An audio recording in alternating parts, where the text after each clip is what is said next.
Good morning students. हम लोग कर रहे थे चैप्टर नंबर 5 प्रोडक्शन फंक्शन। हमने समझा कि प्रोडक्शन फंक्शन क्या है और प्रोडक्शन फंक्शन में कितने फैक्टर्स होते हैं, लॉन्ग रन किसे कहते हैं, शॉर्ट रन किसे कहते हैं। आज हम ये समझेंगे इसके आगे कॉन्सेप्ट जो है जिसमें हम देखेंगे कि प्रोडक्ट का कॉन्सेप्ट समझेंगे। What is product. प्रोडक्ट में आपके आगे और सारे कॉन्सेप्ट बढ़ जाता है, टीपी एमपी एपी। तो कॉन्सेप्ट ऑफ प्रोडक्ट समझेंगे हम आज। Concept of product. प्रोडक्ट क्या होता है? प्रोडक्ट का मतलब जो चीज प्रोडक्शन से मिली है वो प्रोडक्ट है, उसे कहते हैं प्रोडक्ट। अब प्रोडक्ट जो है, प्रोडक्ट एक्चुअली है क्या? It is output. आउटपुट या कहते हैं ये वॉल्यूम ऑफ गुड्स और सर्विसेज है जो हमने प्रोड्यूस की है इनपुट्स लगा के, उसे कहते हैं प्रोडक्ट। ठीक है, तो क्या होता है प्रोडक्ट? क्या होता है? It is an output produced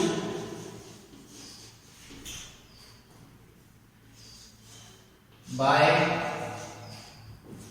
using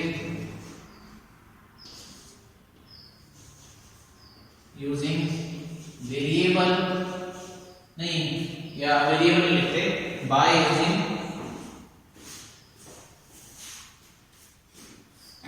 it is an output which we received, output produced by using all factors of production,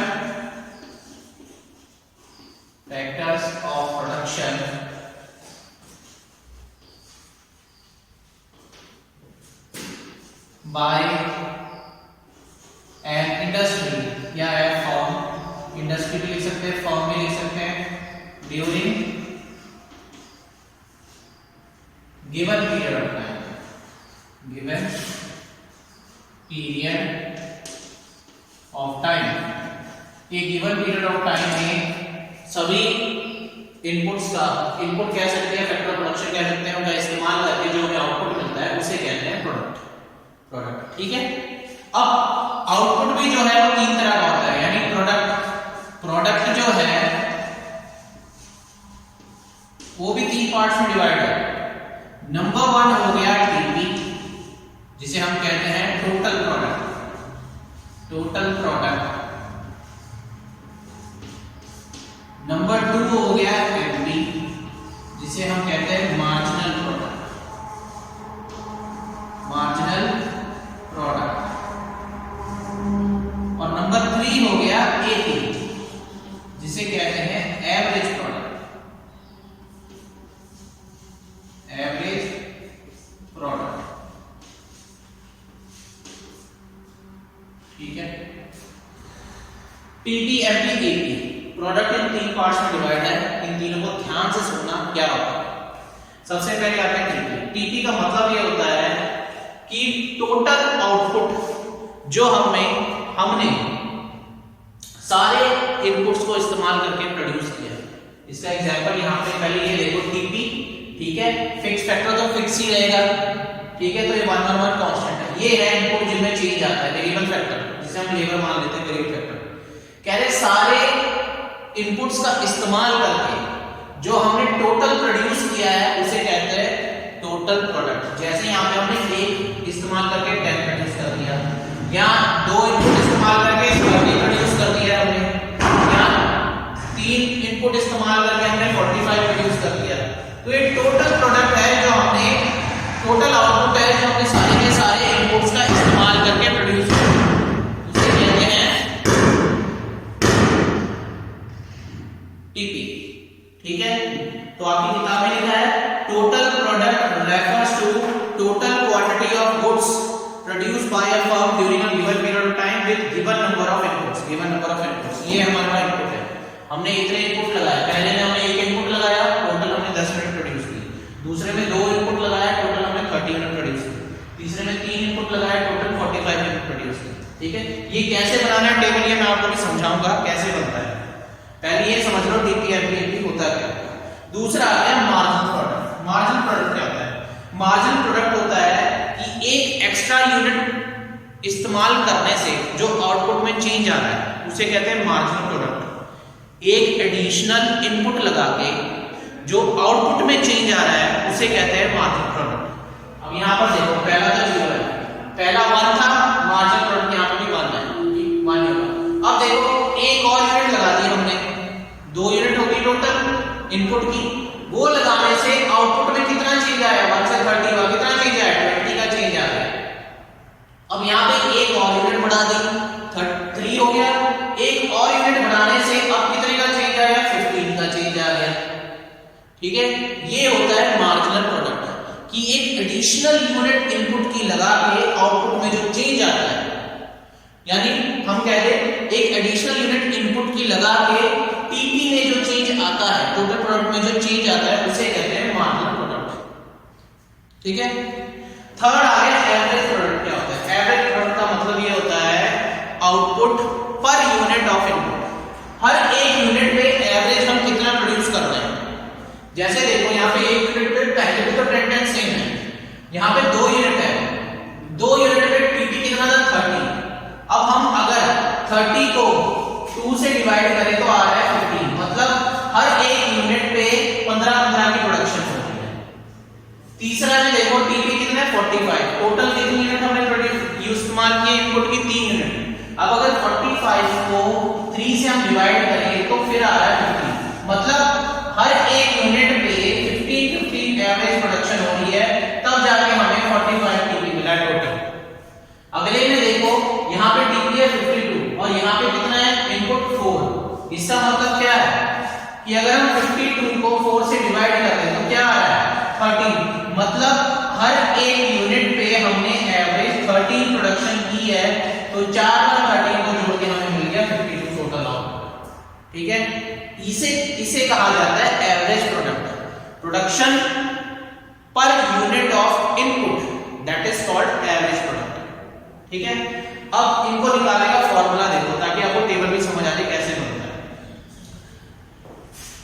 इसको निकालने का फॉर्मूला देखो, सबसे पहले टेबल कैसे बनाना है मैं वो भी आपको बता देता हूं, आपको रूल याद रखना है बस बनाने का। सबसे पहले एमपी की चीज याद रखो, एमपी क्या है, मार्जिनल प्रोडक्ट।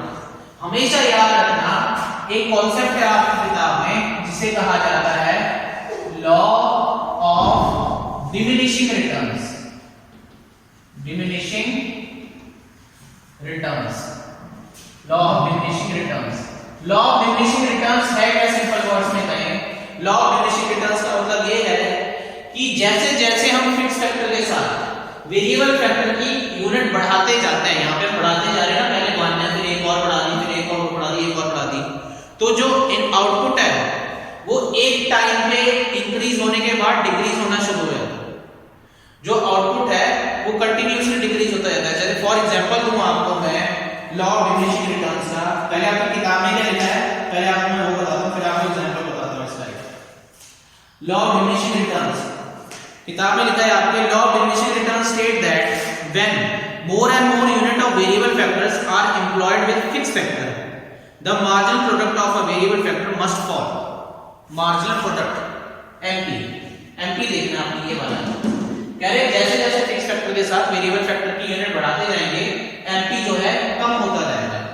इसका एग्जांपल देखते हैं। जैसे हमें भूख लगी होती है, तो स्टार्टिंग में हमें भूख लगी है, हम खाना खाते हैं, मान लो रोटियां खा रहे हैं, रोटी खा रहे हैं, जैसे जैसे हम एक एक करके रोटी कंज्यूम करते जाते हैं, जैसे जैसे हम एक एक रोटी की टुकड़ी खाते जाते हैं, हमारी भूख शांत होती जाती है, कम होती जाती है। जैसे जैसे कंजप्शन बढ़ रहा है भूख कम होती जा रही है। अब एक लेवल पे पेट भर गया, अब उसके बाद अगर हम ओवर ईटिंग करेंगे तो क्या होगा, कुछ मजा आएगा ही नहीं, जो सेटिस्फेक्शन होता है पेट भरने का। और ओवर ईटिंग अगर करते रहेंगे तो उल्टी आ जाती है, बाहर आ जाएगा खाना। तो लॉ ऑफ डिमिनिशिंग रिटर्न्स यही बताता है कि जैसे जैसे फिक्स फैक्टर के साथ वेरिएबल फैक्टर्स की यूनिट को बढ़ाते जाते हैं हम इस्तेमाल में, तो जो मार्जिनल प्रोडक्ट है वो कम होता जाता है। ठीक है, तो याद रखना एमपी जो है वो हमेशा कम होता जाएगा, एक लेवल पे जाके 0 हो जाएगा और उसके बाद माइनस हो जाएगा, जैसे मैंने बताया था उल्टी हो जाएगी अगर ओवर ईटिंग करेंगे। तो हमने टेबल बनाने के लिए क्या याद रखनी, आपने सिर्फ एक चीज है जो ज्यादा याद रखनी, फिक्स फैक्टर तो 1 मानना ठीक है, लेबर और वेरिएबल फैक्टर जो है 0 से शुरू करना है, 6 तक जा रहा है। 0 1 2 3 4 5 6। सबसे पहले एमपी बनाना है, टीपी एपी ऑटोमेटिकली बन जाएंगे। कैसे? एमपी पहले 0 है, उसके बाद 10, फिर 20।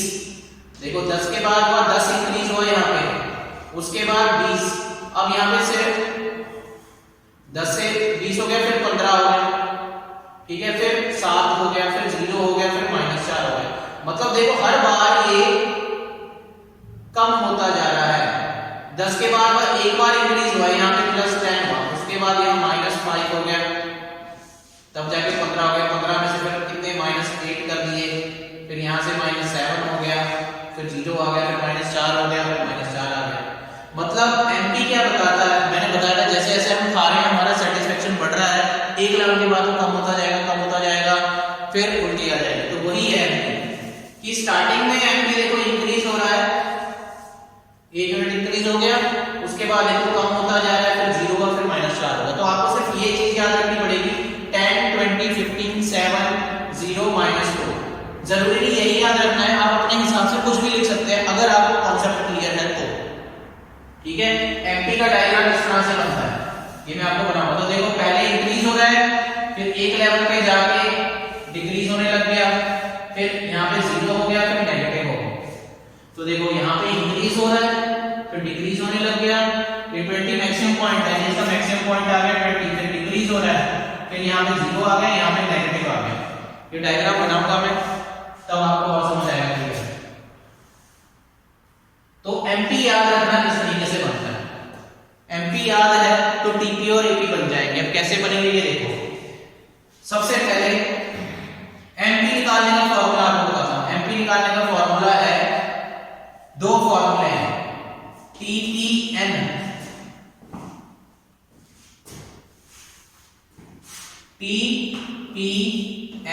Minus TPN minus 1। अब मतलब क्या है, टीपीएन मतलब जिस नंबर ऑफ इनपुट का हमने टीपी निकालना है, उसमें से उससे पिछले वाले का टीपी माइनस कर दो। मतलब जैसे हम बात करें, हमने ये नहीं पता यहाँ पे एमपी कितना है, मान लो हमें 3 का एमपी नहीं पता कितना है, 15, हमें गिवन है कि इसका टीपी जो 45 है। तो फॉर्मूला क्या है इसका, टीपीएन माइनस टीपीएन माइनस 1। तो टीपीएन किसका निकालना है हमने, थर्ड यूनिट का टीपी जो है वो, उसमें से टीपीएन कितना है, 3 माइनस 1, तो हो जाएगा टीपी 3 माइनस टीपी 2। मतलब तीसरी यूनिट का जो टोटल प्रोडक्ट है उसमें से दूसरी यूनिट का टोटल प्रोडक्ट माइनस कर दो, एमपी आ जाएगा।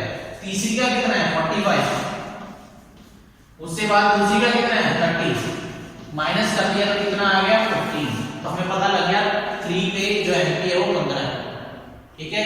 इसी तरह अगर फोर्थ का निकालना हो तो 4 के टीपी में से पिछला जो टीपी है वो माइनस कर दिया तो आ जाएगा 7। 52 में से 45 गए 7, ठीक है। तो ये एक फॉर्मूला है टीपीएन माइनस टीपीएन माइनस 1, या दूसरा फॉर्मूला है change in TP over change in Q. दो फॉर्मूले से निकालेंगे, टीपी में जितना चेंज आया और क्यू में जितना चेंज आया उनको डिवाइड करें। क्यू मतलब जो हम आउटपुट लगा रहे हैं ये। अब देखो टीपी में कितना चेंज आया, मान लो हमने सेकंड का टीपी पता करना है, तो यहाँ 1 पे 10 था, सेकंड में 30 था, 10 और 30 कितना चेंज आया, 20 का चेंज आ गया, ठीक है। तो 20 ओवर, अब यहाँ पे कितना वेरिएबल फैक्टर में कितना चेंज आया है, कितने का चेंज आया, 1 का चेंज आया, तो 20 ओवर 1 इक्वल्स टू 20। तो देखो यहाँ पे कितना है 20 लिखा हुआ। अब ये वाला पता करें 15 कि हमने थर्ड यूनिट में पता करना है कितना आया, तो 30 से 45 कितना चेंज आया 15, तो हम क्या लिखते हैं यहाँ पे 15 ओवर 2 से 3 कितने का चेंज आया, 1 का चेंज आया, ओवर 1 इक्वल्स टू 15। तो हमें दूसरे का भी एमपी पता लग गया कितना है 15। तो ये दो फॉर्मूले हैं एमपी पता करने के जब टीपी गिवन हो, ठीक है। अब टीपी के बाद एमपी के बाद हम एपी का देखते हैं, टीपी का लास्ट में देखेंगे। एपी का फॉर्मूला है टीपी ओवर क्यू, सीधा टीपी ओवर क्यू। अब देखो टीपी कितना है, यहाँ पे हमने मान लो यहाँ पे सेकंड यूनिट का एपी निकालना है, तो यहाँ पे टीपी कितना है 30 ओवर 2, क्यू कितना है 2, 30 ओवर 2 सीधा आ जाएगा 15। तो इसका सीधा सीधा formula TP over Q, marginal product का फॉर्मूला है change in TP over change in Q, average product का फॉर्मूला है टीपी ओवर क्यू। तो टीपी कितना था यहाँ पे सेकंड यूनिट पे 30, तो 30 ओवर क्यू कितना है यहाँ पे 2 इज इक्वल टू 15, तो 15 आ गया यहाँ पे हमारा सेकंड वाले पे एपी आ गया। अब ऐसे हमें अगर थर्ड का पता करना है, थर्ड यूनिट पे कितना है एवरेज, तो 45 ओवर 3 सीधा 15 आ गया। तो ये एपी निकालने का फॉर्मूला है। लास्ट में आता है टीपी का। टीपी निकालने का क्या तरीका है? टीपी का सिंपल फॉर्मूला ये है कि आपके पास जो स्टार्टिंग में टीपी गिवन है, स्टार्टिंग में तो 0 पे 0 ही होता है, ये याद रखना, उसमें आप एमपी को जोड़ते जाओ, एमपी को जोड़ते जाओ तो आपका टीपी निकल आता है। मान लो हमने फर्स्ट यूनिट का टीपी निकालना है, फर्स्ट यूनिट का टीपी निकालना है, तो हम क्या कर देंगे इसमें, इसका फॉर्मूला हो जाएगा टीपीएन, एन कौन सा फर्स्ट यूनिट, उसमें प्लस टीपीएन, टीपीएन निकालना है, टीपीएन माइनस 1 प्लस एमपी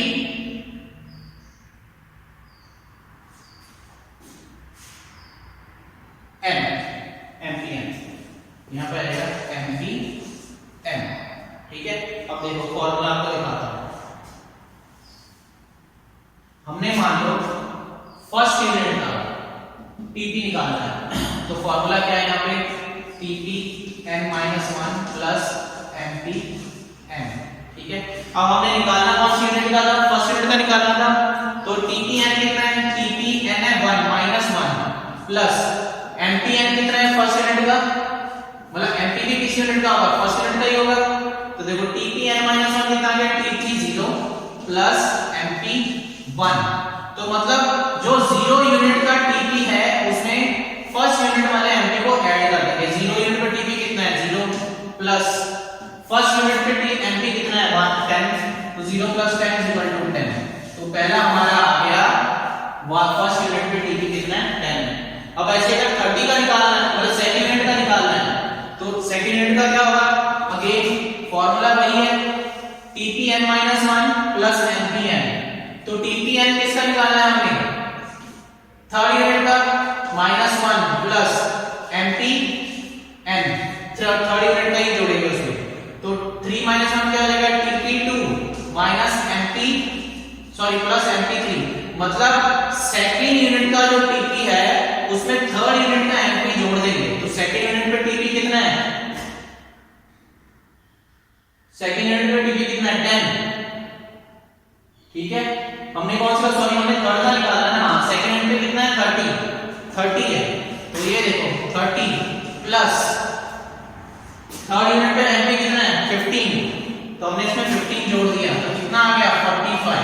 तो देखो थर्ड यूनिट पे टीपी आ गया 45, ठीक है।